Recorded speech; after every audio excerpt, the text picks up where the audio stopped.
हिंदू धर्म के प्रमुख देवताओं में से एक भगवान विष्णु की कथा हिंदू धर्म में भगवान विष्णु को सृष्टि के पालनकर्ता और रक्षक के रूप में जाना जाता है। उन्हें वैष्णव संप्रदाय के सर्वोच्च देवता के रूप में भी पूजा जाता है। भगवान विष्णु का स्वरूप शास्त्रों के अनुसार भगवान विष्णु क्षीर सागर दूध के समुद्र में शेषनाग पर शयन करते हैं। उनके 4 भुजाएं हैं, जिनमें से प्रत्येक में एक विशेष वस्तु है। दाहिना ऊपरी हाथ सुदर्शन चक्र, विनाश का चक्र, बायां ऊपरी हाथ शंख, विजय का शंख, दाहिना निचला हाथ गदा, शक्ति का प्रतीक, बायां निचला हाथ कमल का फूल, पवित्रता और सृजन का प्रतीक। भगवान विष्णु को उनके वैभवशाली शंखनाद, सुंदर वस्त्रों और दिव्य आभूषणों के लिए भी जाना जाता है। उनकी पत्नी माता लक्ष्मी हैं, जो धन और समृद्धि की देवी हैं। भगवान विष्णु के पुत्रों की अवधारणा हिंदू धर्म में यह माना जाता है कि भगवान विष्णु के पुत्र विशेष परिस्थितियों में धर्म की रक्षा के लिए अवतार लेते हैं। इन अवतारों को विष्णु के दशावतार के रूप में जाना जाता है।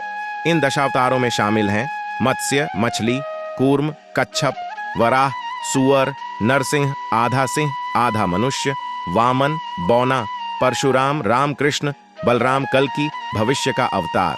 हालांकि दशावतार सबसे प्रचलित हैं, यह संख्या विभिन्न पुराणों में थोड़ी भिन्न हो सकती है।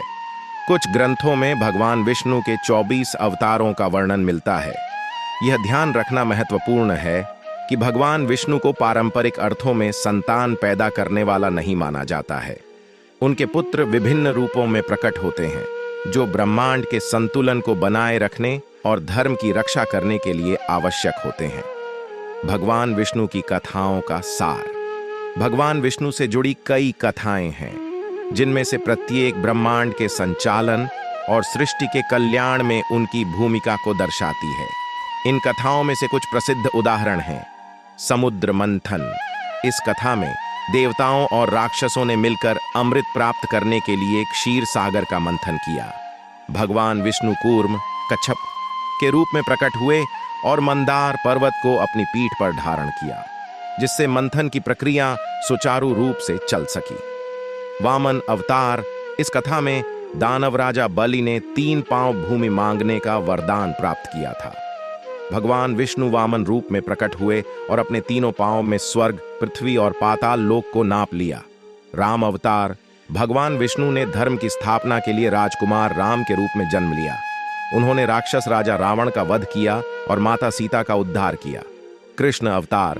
भगवान विष्णु ने कंस नामक दुष्ट राजा का वध करने के लिए कृष्ण के रूप में जन्म लिया। उन्होंने महाभारत युद्ध में भी महत्वपूर्ण भूमिका निभाई। ये कथाएं न केवल रोमांचकारी हैं, बल्कि वे सत्य, धर्म, कर्तव्य और कर्मफल जैसे हिंदू धर्म में भगवान विष्णु और माता लक्ष्मी को पति पत्नी के रूप में पूजा जाता है। इन दोनों का रिश्ता सृष्टि के संचालन का प्रतीक माना जाता है। आइए एक कथा के माध्यम से उनके इस रिश्ते की महिमा को जैन समुद्र मंथन के समय अमृत निकलने के बाद माता लक्ष्मी प्रकट हुईं। लक्ष्मी जी कमल के फूल पर विराजमान थीं। उनकी अप्रतिम छवि देखकर सभी देवता मुग्ध हो गए। हर कोई उन्हें अपने साथ ले जाना चाहता था, किंतु माता लक्ष्मी ने कहा कि वे उस व्यक्ति के साथ रहेंगी जिसमें वैभव, समृद्धि को धारण करने की शक्ति होगी। देवताओं में भगवान शिव, इंद्र आदि सभी संपन्न थे, लेकिन माता लक्ष्मी उनकी ओर नहीं देख रही थी। अंत में भगवान विष्णु आगे आए। उनके पास वैभव का कोई बाहरी प्रदर्शन नहीं था, केवल उनके सीने पर श्रीवत्स का चिन्ह और कमर पर वैजयंती मां। लक्ष्मी जी ने भगवान विष्णु को देखा और उनके पास चली गईं। यह देखकर सभी देवता गण अचंभित रह गए। माता लक्ष्मी ने कहा, भगवान विष्णु सृष्टि के पालन करता है। उनके पास वैभव को संजोने की शक्ति है।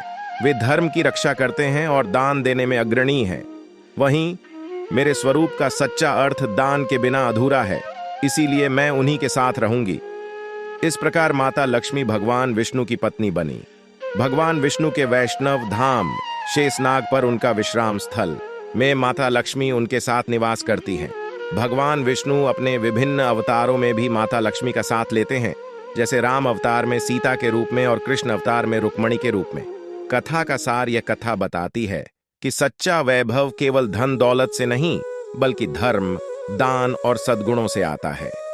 माता लक्ष्मी का भगवान विष्णु के साथ रहना इस बात का प्रतीक है कि भौतिक और आध्यात्मिक समृद्धि एक साथ चलती है। माता लक्ष्मी का भगवान विष्णु के साथ रहना इस बात का प्रतीक है कि भौतिक और आध्यात्मिक समृद्धि एक साथ चलती है। शिव की पूजा देवता और राक्षस, देव और असुर, श्रेष्ठ और अधम दोनों करते हैं। वह हर किसी के लिए महादेव हैं। विष्णु भी उनकी पूजा करते थे। विष्णु की शिव भक्ति को बताने वाली एक बहुत सुंदर कहानी है। एक बार विष्णु ने शिव से वादा किया कि वह शिव को 1008 कमल अर्पित करेंगे। वह कमल के फूलों की तलाश में गए और पूरी दुनिया में खोजने के बाद भी उन्हें सिर्फ 8007 कमल के फूल मिले। एक कम था। उन्होंने आकर सब कुछ शिव के सामने रख दिया। शिव ने अपनी आंखें नहीं खोलीं, वह सिर्फ मुस्कुराए क्योंकि एक कमल कम था। फिर विष्णु ने कहा, मुझे कमल नयन कहा जाता है, जिसका अर्थ है कमल के फूलों की तरह आंखों वाला भगवान। मेरी आंखें किसी कमल की तरह सुंदर हैं, तो मैं अपनी एक आंख अर्पित करता हूं। और उन्होंने तुरंत अपनी दाहिनी आंख निकालकर लिंग पर रख दी। इस तरह की भेंट से प्रसन्न होकर शिव ने विष्णु को प्रसिद्ध